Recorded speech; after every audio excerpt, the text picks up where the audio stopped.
there guys, thanks for clicking on the video and welcome to the workshop. Today I'm going to be making a sort of traditional fire striker, steel fire striker out of some 1075 carbon steel, which is some leftover steel from a knife making project which is in my Instagram, so the link for that will just be in the below description.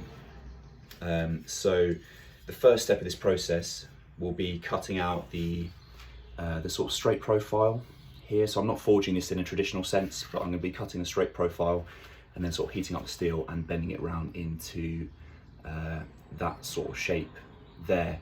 So the fire strikers I'll be using here to be used with or making here will be used with a piece of flint to just strike a spark into some charcloth. So hopefully this video will take you through all those steps and it will be a success. So the next stage will be straight to the angle grinder to cut out the straight profile. So as you can see here, I've just cut out my template and I've just laid it on the steel. Back here you can just see what the finished product should look like. So I've just used a piece of string to measure how long the sort of arms of the striker are. So hopefully this should give me a fire striker that's sort of roughly, 8 by 3 centimeters. So I'm just going to draw around this now with a Sharpie and finally get to the cutting of the steel.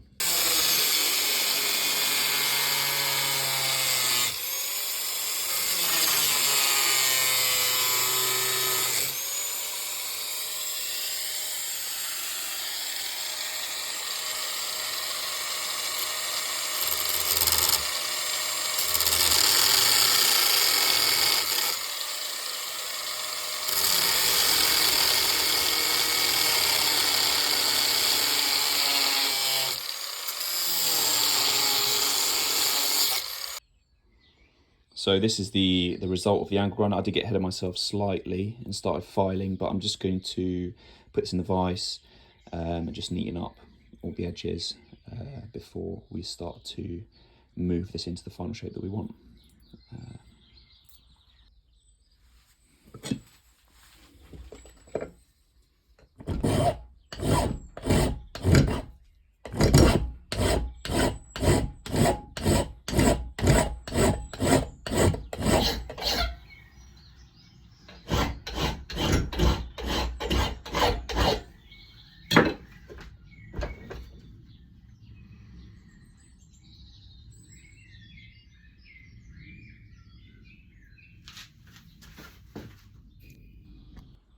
So here guys, the piece is still in the vise. I have I filed it to shape. I've done some draw filing just to sort of straighten up these edges, just get it a bit smoother. And I'm just going to go over it with some 80 grit sandpaper, just to sort of smoothen out any rough edges before I start going into the sort of the bending of the metal. Okay guys, so this will be moving on to the next step. This is where things will get slightly more interesting. So I've got my my map torch, and I'm going to be heating up the very tips of the ends of my striker, and I'm going to be trying to sort of bend them round into that nice sort of curled shape. I'm going to do both those ends first, and then I'll be trying to bend both those arms round. So hopefully this guy's got enough heat in it to allow that. I've got the hammer and the anvil on the vise, so we'll move forward with that step first, and then we will worry about whether we need to heat treat this with the map torch, or we need to make another fire and get the hairdryer in there to get this thing hot enough to quench. So for this to throw sparks, it needs to be super hard. So we're gonna quench it, but we're not gonna temper that hardness back, because effectively when you're striking this against a flint, which will hopefully make sense further down the line, the flint is actually scraping off pieces of the steel. So you want the steel to be super hard. You don't need to worry about grain size or anything like that of that steel. So I'm going to light this bad boy and just see if we can get some nice scrolls on the ends of this with this tiny anvil and this hammer. So I have done it before, I've done a blacksmith course before, so hopefully might look okay, but we'll see. Alright guys, so we are back. The map, I don't know how much footage I'm going to show of the map torch, but it just was not getting the steel hot enough. So change plan, classic. I have now made a very rough and ready dirt box forge with a side forced air entry. So hairdryer is going to get hooked up here, and it's going to blow air into our effectively forging area. So this is literally just a box with dirt and a hole in the side for the forced air tube.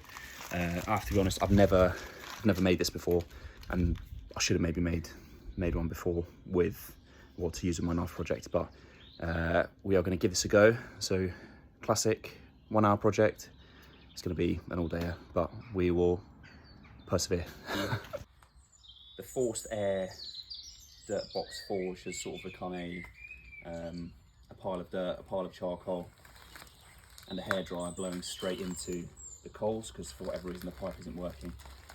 But you can see now I've somehow managed to do half of the striker, and we're going to go in, put the other side in, and try match that more or less, and see what happens.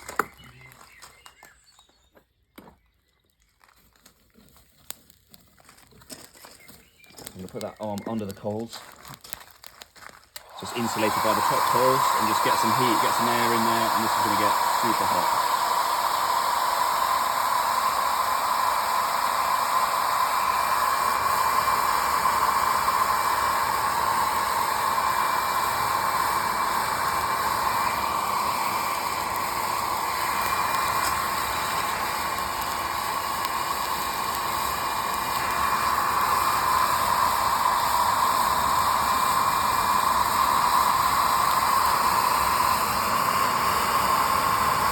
So it's just like some fresh coals put inside a little bit damp, so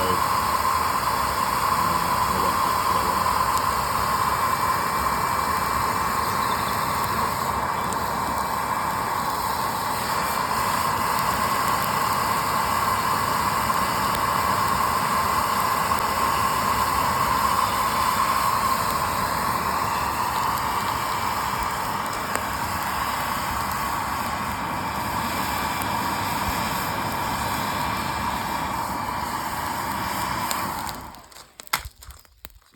See what it looks like.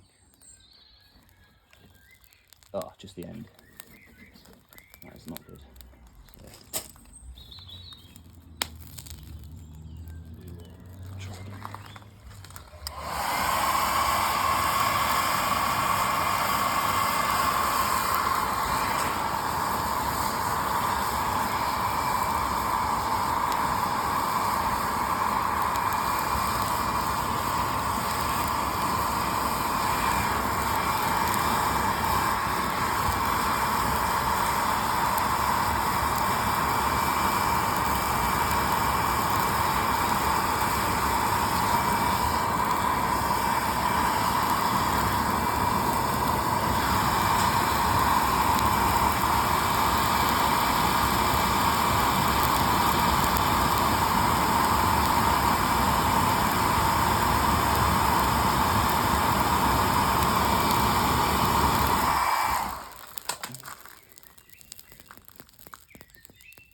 Slightly.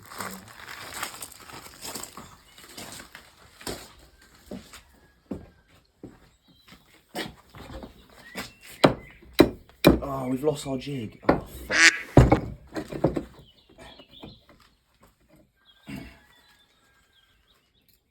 Oh, shit. I think you can stop filming because this is going to be a total failure.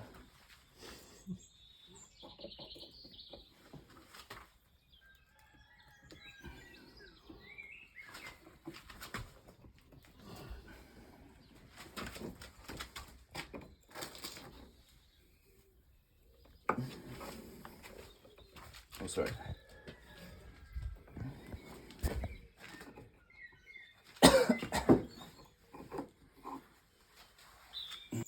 Okay, so we are back. I'm going to apologise in advance for the lack of filming, just because that was incredibly stressful. So I've got a pile of, I'll turn you around in a minute, I've got a pile of sort of burning charcoal over there, which I'm gonna sort of now hopefully heat treat the fire striker. There's a broken vise behind me. There's tools all over the place. But if you see, I've sort of made a fire striker shaped piece of metal. Like that. I'll give you a better view in a minute. I'll just turn you around. So here is the hairdryer, safety Crocs, my box with our charcoal. For some reason the pipe was not working, so hairdryer's just been blowing directly into the coals. I've set up my oil for the quench. So this bad boy's gonna get dropped in there. There's a piece of spare steel that I'll heat up red hot and just drop in there just to pre-warm the oil for that. And I will show you the disaster that is the broken vise. So I was trying to clamp on this Allen key to sort of bend the steel around, but clamped too tight and this old vise broke. So not ideal. So I said to my dad I'd have to get him a new one. Anyway, so this is the jig, very, very crude sort of bending jig that I made to, okay, I can touch that now, to sort of bend the steel round. So this is sort of semi locked in place. That was there too, as a sort of a impromptu camera stand. But I've got two screws here and here. So those two, so they sort of hooked on there like that. And you can see that I've sort of managed to bend the steel round those two screws. So that will be in there. That's hooked on there. I've managed to sort of bend that round. And somehow it's turned out like that, which isn't terrible. Isn't terrible, and I can hold that. So I think we'll just crack on and go straight into the quench. Ready? Okay, so we're back at the forge with our striker. Obviously, for this to be useful, we have to now harden it in the forge.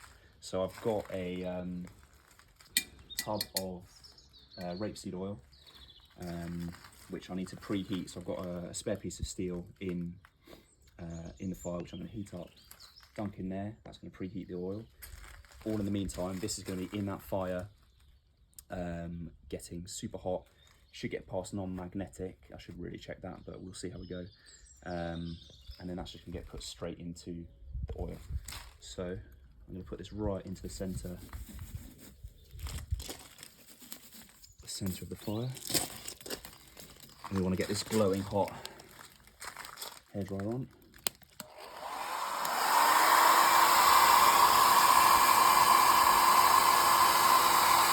Should really be using another hand trim on.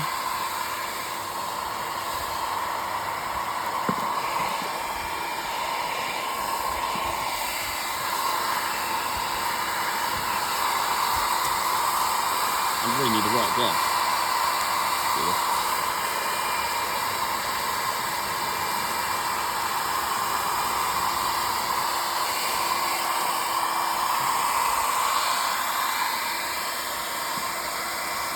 That is not going to be clever.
theoretically with 1075 steel, you should take it out as soon as it reaches its critical temperature to stop any grain growth. But for a steel fire striker, grain growth is not necessarily a bad thing.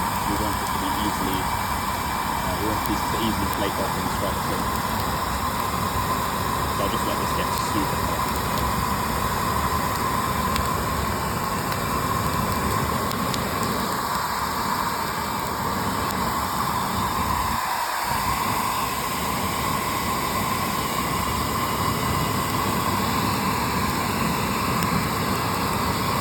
So that is our preheating the oil. Nice hot oil.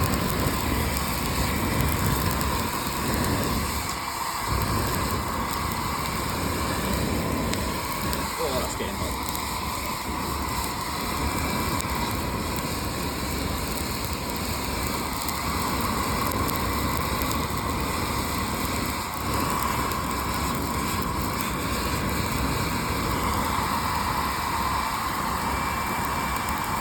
Get on my fingers.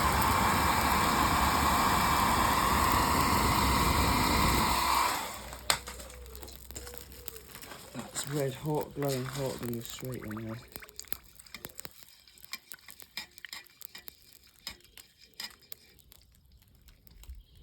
Hopefully that showed up on camera, but that had a nice orange glow. Keep that agitated in the oil.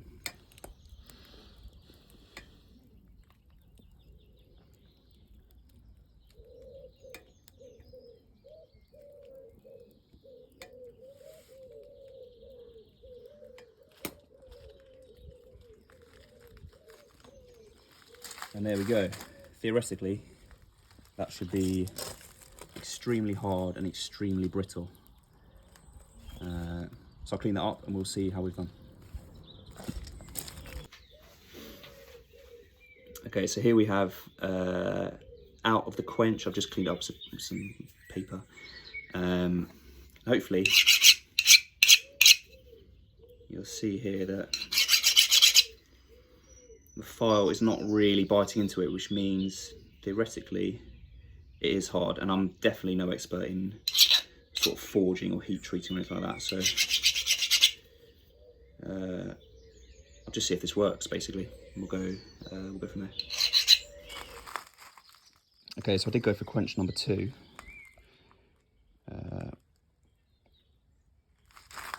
And use the magnet, so hopefully it was sort of skating a file, sort of not skating a file, so just did number 2 just to hopefully mean that this is now fully hard. Okay guys, so that has come out the second quench, and theoretically it should be super brittle.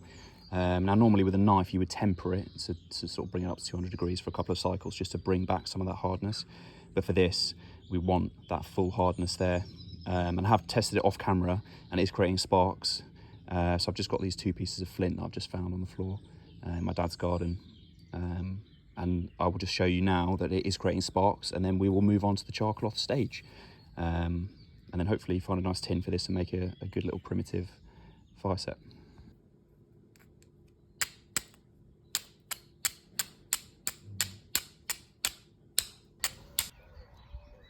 So now that we've got our working fire striker, we're going to move on to part 2 of this video, which is going to be making the Charcloth. So this is effectively just charred cloth that will catch the sparks from our striker into sort of a workable ember that we can then transfer to a tinder bundle and get a flame going. So don't need this, I've got an old pillowcase. Matches. So the Charcloth is going to be made inside this tin. So I need to put a hole in the top of this tin, put our cloth in, our 100% cotton cloth in our tin. I'm going to be making a hole in the top of this tin to allow the sort of gases to escape whilst that material is charring inside the tin. I've got an old hexi burner stove that I'm going to use, and a sort of homemade Trangia burner, if you like, that will be our heat source to make that Charcloth. So first stage in this step is going to be just cutting our cloth to a good size that's going to fit into our charring tin. Okay, so I'll just move on to that step now.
So you don't want these packed too tightly, so I might just do a couple more.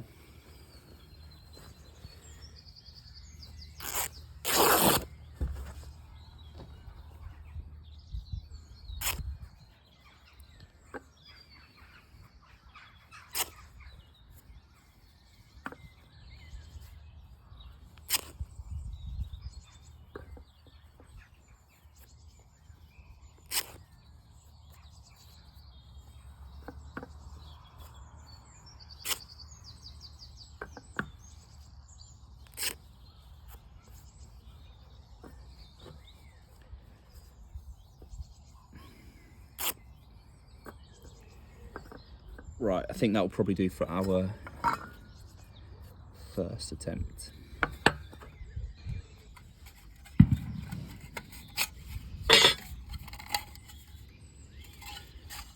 So here I'm just opening our Hexi stove, and our burner's just going to sit inside the stove just like that. Fill her up with some fuel. Oh. Try avoid spilling most of it.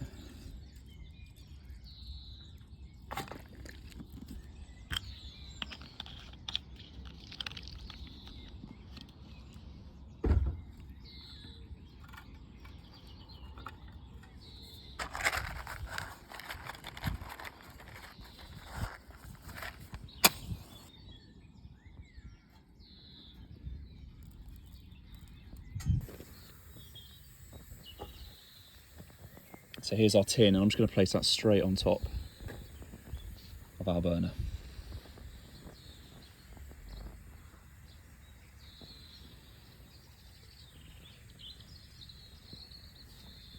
So what should happen here is we should see some smoke come out of our centre hole in our tin, and once that smoke stops, we can take this off and we should be left with that charred material. So I'll bring you back when we have a good bit of smoke coming out of there.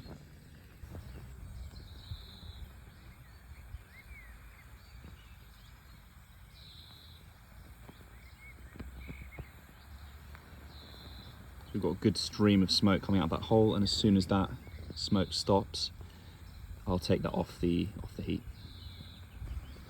Okay, so it stopped smoking just about, and I'm just going to knock it off.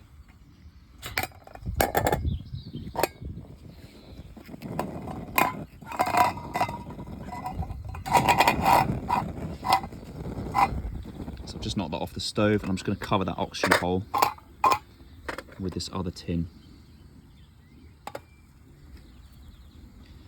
And we're going to wait for that to cool down. And hopefully we should have some usable charcloth in there. And full disclosure, this is my first time making Charcloth, so we'll see how we get on. So here's our tin cooled down. So I'm going to do the grand reveal on camera, and we'll just see what is inside. Oh, nice. So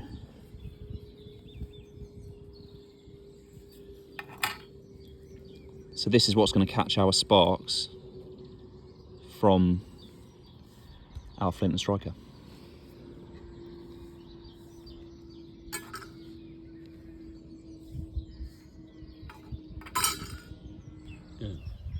So here we are, which is the very end of the project now, to see if we can sort of make a fire from all these pieces.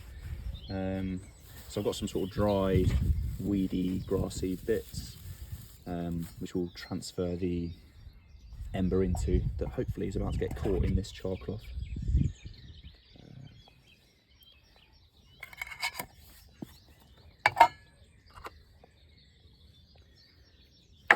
Oh, let's try not to lose our stone.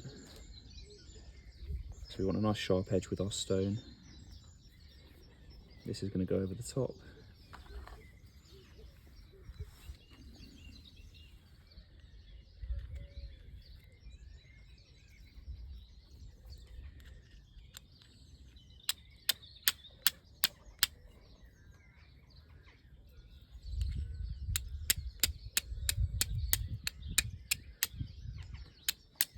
Oh.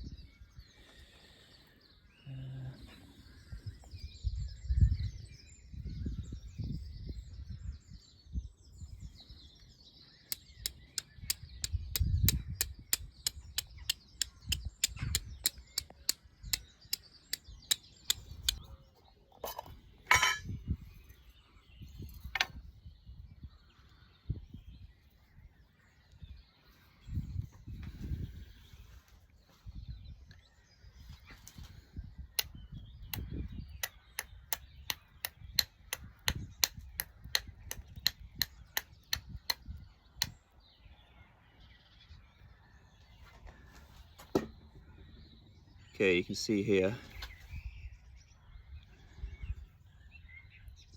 Oh, caught an ember. Let's put that in our tinder bundle.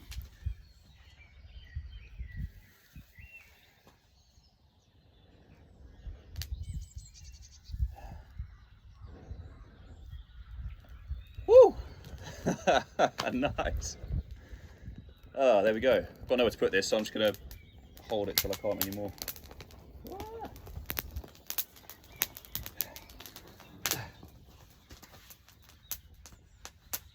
Done it. So there we have it, guys. Successful project. I'm not sure if I was using the right technique to get some sparks to actually catch in the charcloth. So I was sort of striking the flint for a good sort of 15 minutes. So I tried the charcloth sort of on top of the stone, but I found that wasn't really catching any of the sparks, as they were mostly sort of going underneath the stone. So I put the charcloth underneath, and the technique is to sort of scrape. Hopefully, you sort of got the gist of it in the previous clip. You sort of scrape a bit of the steel off the striker, which is actually what makes the spark. So again, didn't quite go how I expected, but I've got a cool little primitive fire set now with a homemade striker. This goes in this nice tin. So thank you very much for watching if you made it this far, and I might put something out in the future as well. Cheers.